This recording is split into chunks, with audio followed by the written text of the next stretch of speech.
dans le premier épisode de 2025, je vais vous parler de mes derniers achats que j'ai faits pour mon portefeuille, donc c'était au courant des 2 dernières semaines. Je vous parle aussi du rendement que j'ai obtenu en 2024. Je reviens aussi sur les prévisions que j'avais faites l'année passée et je termine en vous partageant mes prédictions pour l'année 2025. Donc, premièrement, durant les 2 dernières semaines, j'ai ajouté de nouvelles positions à mon portefeuille à long terme. J'ai acheté des actions de la compagnie Match Group autour de 31 $ US. J'ai acheté des parts de la compagnie d'assurance CVS. Dans ce cas-ci, je l'ai fait par le biais d'un CDR sur la bourse NEO. Donc, autrement dit, c'est une façon de pogner des actions américaines en dollars canadiens. Donc, j'ai pogné du CVS au prix de 10,95 $ canadiens. Et finalement, j'ai également grossi ma position dans la compagnie pharmaceutique Johnson & Johnson. J'ai racheté des actions à 143,50 $, évidemment en dollars US. Sinon, pour le récapitulatif de 2024, l'année passée, j'ai fait plusieurs achats pour mon portefeuille. J'ai commencé de nouvelles positions dans Amazon, Home Depot, Bristol Myers, McDonald's, UPS, PayPal et Dropbox. Et l'année dernière, j'ai également eu l'opportunité de grossir mes investissements dans Nike, Starbucks et Google. Et je tiens à dire que toutes mes transactions y ont été partagées sur le podcast, incluant mon prix d'achat pour chacune de ces positions-là. Et pour ceux qui sont abonnés à mon infolettre, vous avez accès à mon portefeuille au complet, c'est-à-dire avec chacun des titres que j'ai achetés, le prix d'achat moyen et également la pondération de chaque action. Et dans l'infolette, à chaque mois, je vous partage également 3 actions qui sont sous mon radar. Donc, généralement, ce sont des entreprises qui attirent mon attention et dans lesquelles je pourrais investir dans un horizon à court-moyen terme. Bref, avec toutes ces transactions-là, le rendement annuel du portefeuille de Traders 360, ça a été de 34,5% en 2024. Et si on compare avec les indices de référence, donc le SP500 qui affiche une performance de 23% en 2024, et du côté de l'indice boursier canadien, le S&P TSX, lui a grimpé de 18%. Donc, pour moi, ça a été une autre bonne année où la gestion active de mon portefeuille m'a permis de surperformer le rendement des fonds indiciels. Donc, que ce soit le SP500, le Nasdaq, le S&P TSX, j'ai battu l'ensemble des indices de référence en 2024. Et avant de vous dire si on peut s'attendre au même genre de rendement en 2025, je veux revenir sur les prédictions que j'avais faites par rapport à 2024. Première des choses, j'avais prévu un taux directeur à 4,25% au Canada pour la fin de l'année 2024 et finalement, aujourd'hui, on est rendu à 3,25, soit 1% plus bas que ce que j'avais prédit. Donc, visiblement, j'ai vraiment sous-évalué les baisses des taux d'intérêt par la Banque du Canada. J'avais également anticipé une remontée de l'inflation et ça aussi, je m'étais trompé bien raide là-dessus. Par contre, j'ai quand même hâte de voir la variation annuelle de l'IPC pour 2024 et d'après moi, ça va tourner quand même entre 3 et 3,5% au niveau du taux d'inflation pour l'année 2024. Donc, ce n'est pas non plus des niveaux d'inflation très bas.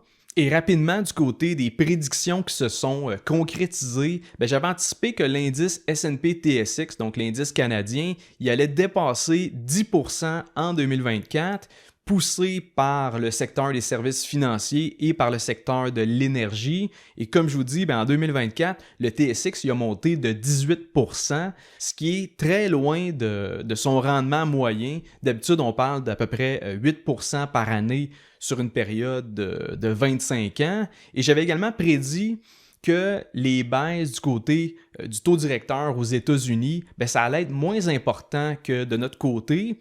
Et ça a été effectivement le cas, c'est-à-dire que la Fed a été beaucoup plus conservatrice par rapport aux diminutions du taux directeur, mais reste que j'avais pas prévu que la Fed allait quand même réduire son taux directeur de 100 points de base en 2024. Bref, mes prévisions pour 2024, ça n'a pas été très incroyable de ce côté-là. Donc, descendez un peu vos attentes pour la prochaine année. Et c'est ce qui m'amène justement à vous partager mes nouvelles prédictions pour 2025. Premièrement, je prédis encore une belle année pour le marché canadien, donc du côté du TSX. Les banques, les assureurs et les compagnies pétrolières, ils devraient encore une fois afficher une belle croissance en 2025.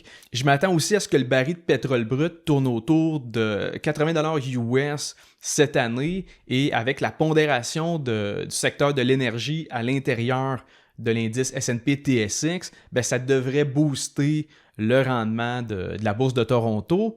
J'ai également de l'espoir pour le comeback des compagnies dans le secteur de la télécommunication parce qu'après 3 ans de dégringolade, je pense qu'en 2025, on pourrait voir les titres de TELUS, Rogers et BCE rebondir à la hausse. Personnellement, moi je suis plus confiant vis-à-vis Rogers et TELUS que pour Bell, mais grosso modo, ça pourrait être l'année où on voit de bonnes performances enfin pour l'industrie de la télécom. Ensuite, pour mes prédictions pour les marchés américains, c'est sûr que ça serait très surprenant de voir une 3e année de suite au-dessus de 20%. Donc pour 2025, je m'attends à une performance un peu plus proche de la moyenne historique, c'est-à-dire autour de 10%.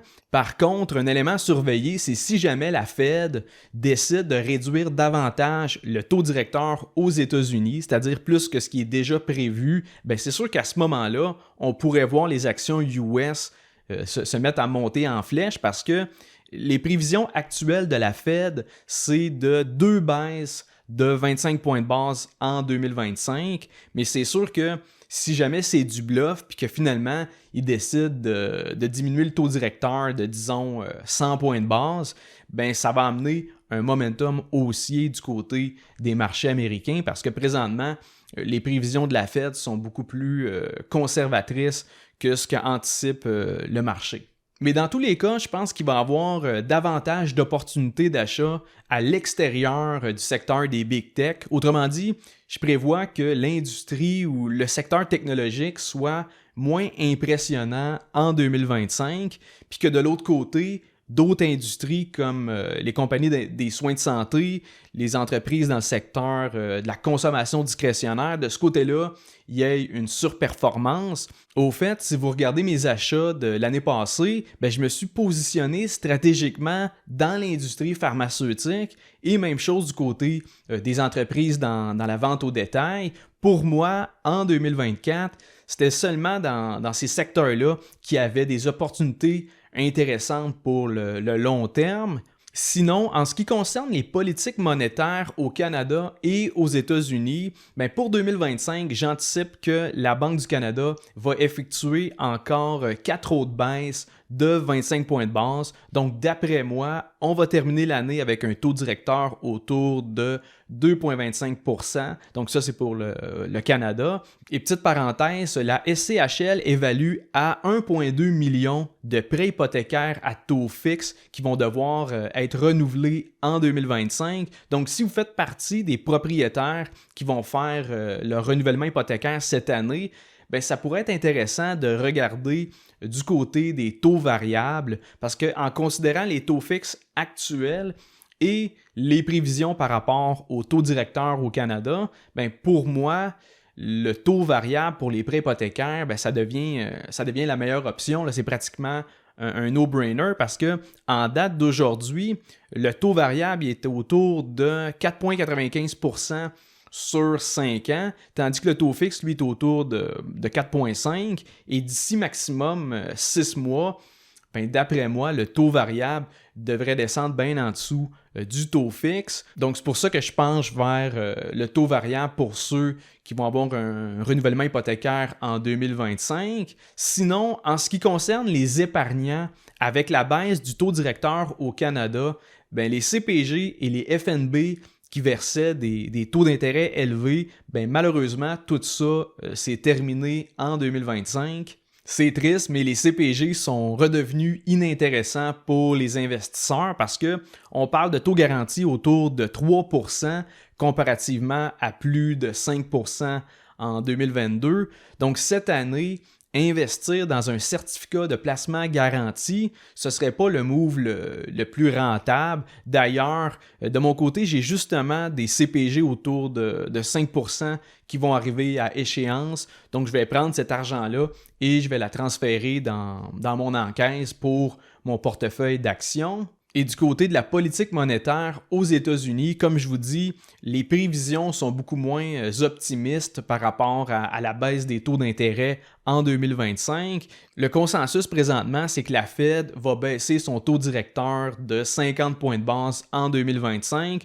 D'après moi, peut-être ça va être un peu plus là, si jamais l'économie américaine se met à faiblir, là, peut-être 75 points de base, 100 points de base. Mais présentement, les marchés anticipent que le taux directeur aux États-Unis va terminer l'année 2025 autour de 4%, et c'est également mon avis. Et une conséquence de ça, évidemment, si on anticipe que la Banque du Canada continue de réduire notre taux directeur, tandis que la Fed fait beaucoup moins de baisse de son côté, bien, ça va faire en sorte qu'il va y avoir la continuation de la dépréciation du dollar canadien face au dollar US, du fait de l'écart grandissant entre les taux d'intérêt du Canada versus les États-Unis. Et je pense qu'on pourrait voir un taux de change entre 1,45 et 1,50 en 2025. Donc, autrement dit, ça pourrait prendre 1,50$ canadien pour obtenir 1$ américain. Et la dernière fois que le dollar canadien était aussi faible par rapport au dollar US, c'était il y a plus de 20 ans, c'était au début des années 2000. Au fait, en 2002, le taux de change entre le dollar canadien et le dollar US, il a atteint un sommet autour de 1,60. Donc, on a déjà connu pire que ce qu'on a présentement avec un taux de change autour de 1,44, mais reste que c'est un taux de conversion qui nous est très défavorable. Donc, c'est sûr que présentement, investir sur les marchés américains, ben moi je le fais davantage avec les CDR parce que c'est une manière d'acheter des actions US en dollars canadiens. Présentement, convertir son cash en US, ça nous fait perdre énormément de pouvoir d'achat.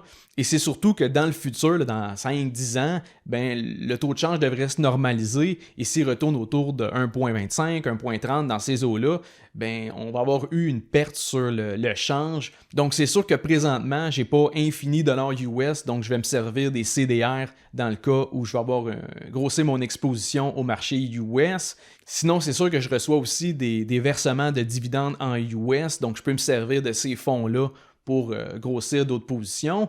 Mais l'idée, c'est que logiquement, à 1,45, le taux de change est défavorable pour nous en tant qu'investisseurs canadiens qui veulent investir sur les marchés US. Et finalement, en ce qui a trait à mes prédictions pour l'économie canadienne, je pense qu'en 2025, c'est là qu'on va atteindre le sommet pour la hausse du taux de chômage. J'anticipe que le taux de chômage culmine autour de 7,5% au Canada. Et je vous rappelle que l'année passée, le taux de chômage est passé de 5,7% à 6,8%, et ça c'est en novembre. Et vendredi cette semaine, c'est là qu'on va connaître les données pour le mois passé, le mois de décembre, et ça va nous permettre de savoir à quel pourcentage le taux de chômage a terminé l'année 2024. Et avec la baisse de l'immigration au Canada, la vague de renouvellement hypothécaire à des taux d'intérêt plus élevés, les coupures budgétaires de la part du gouvernement du Canada,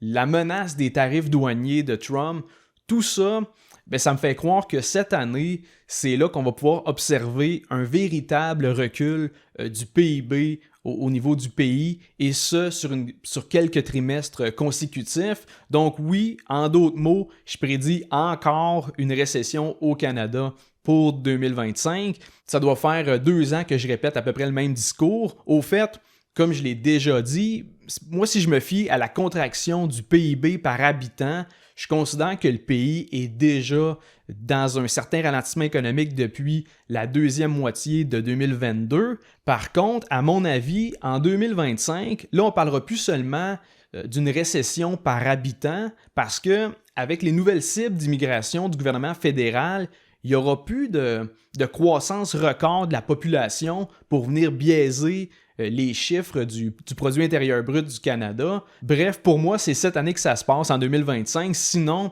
il y a vraiment quelque chose que j'ai pas saisi dans les données économiques, puis j'ai vraiment sous-évalué la solidité du marché du travail, la solidité des finances personnelles des ménages canadiens, tout ça. Donc, j'ai hâte de voir si, en 2025, on va finalement constater une vraie récession, même au niveau technique, avec un recul du PIB sur 2 trimestres consécutifs. Et sans tomber dans le sujet de la politique, j'ai pas le choix de parler de la démission de Justin Trudeau qui a été annoncée hier. Donc Justin Trudeau qui va quitter ses fonctions de premier ministre du Canada une fois qu'il va avoir choisi qui va prendre sa place du côté du Parti libéral.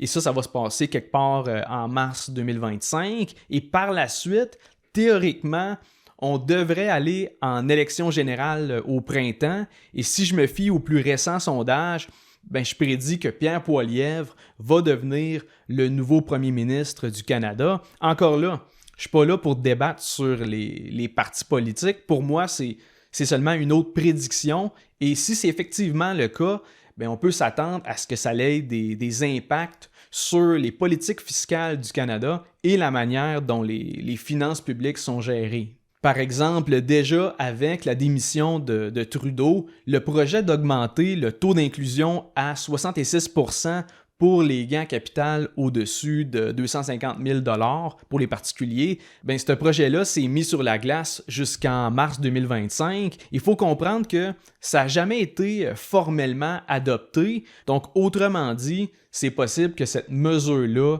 soit abandonnée par le gouvernement fédéral. Donc, on devrait avoir plus de détails là-dessus à la prochaine rencontre parlementaire au printemps 2025. Et pour conclure l'épisode d'aujourd'hui, je vous rappelle que les droits de cotisation au CELI, ils ont augmenté de 7 000 $ pour l'année 2025. Donc, pour ceux qui avaient maximisé leur CELI l'année passée, vous pouvez maintenant transférer 7 000 $ supplémentaires dans votre CELI.